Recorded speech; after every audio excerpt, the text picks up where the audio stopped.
गेलेली होती महायुतीचा उमेदवार म्हणून या ठिकाणी नांदेड दक्षिण विधानसभा मतदारसंघामध्ये मी अधिकृत महायुतीचा उमेदवार आहे। ज्या पद्धतीनं नांदेड दक्षिण विधानसभा मतदारसंघामध्ये बंडखोरीची तीर या ठिकाणी लागलेली आहे आणि मतदारांची आणि कार्यकर्त्यांची दिशाभूल या ठिकाणी काही लोक या ठिकाणी करत आहेत। त्यासाठी मतदारांनी आणि कार्यकर्त्यांनी कुठलाही या ठिकाणी संभ्रम घेऊ नये यासाठी हा पत्रकार परिषद आम्ही बोलवली होती। आम्ही हिंदुत्वाच्या मुद्द्यावरती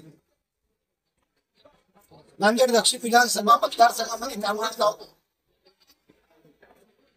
आम्ही जन्मापासून शिवसैनिक आहे। मी शिवसेनेच्या शाखा प्रमुख पदापासून शिवसेनेच्या जिल्हा प्रमुख पदापर्यंत मी काम केलेलं आहे। हिंदू हृदय सम्राट शिवसेना प्रमुख बाळासाहेब ठाकरे यांचं कडवट हिंदुत्व दक्षिण मध्ये कोण संभ्रम निर्माण करते जनतेमध्ये खांद्यावरती घेऊन काम करत आहोत।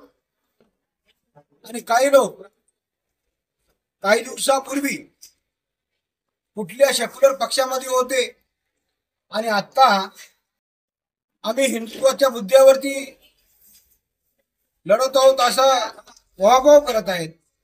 जरा त्यांनी आत्मपरीक्षण केलं पाहिजे की काही दिवसापूर्वी तुम्ही कुठं होतात, हा प्रश्न माझा आहे त्यांना। आम्ही कडवट शिवसैनिक आहोत, कट्टर हिंदुवादी आहोत, परंतु काही बंडखोर या ठिकाणी जनतेची आणि कार्यकर्त्याची दिशाभूल करत आहेत। माझी जनतेना आणि मतदार बंधू आणि भगिनींना नम्र आव्हान आहे, आपण कुठलाही संभ्रम या ठिकाणी ठेवू नये। शिवसेना भारतीय जनता पार्टी महायुतीचा उमेदवार म्हणून मी अधिकृत उमेदवार या ठिकाणी उभा आहे। आपण लोकसभेसाठी डॉक्टर संतोषरावजी हंबर्डे साहेब यांच्या पाठीशी खंबीरपणे उभं राहिलं पाहिजे आणि शिवसेना म्हणून माझ्या पाठीशी म्हणजेच धनुष्यबाणाच्या पाठीशी उभं राहिलं पाहिजे असं नम्र आवाहन या ठिकाणी मी करणार आहे।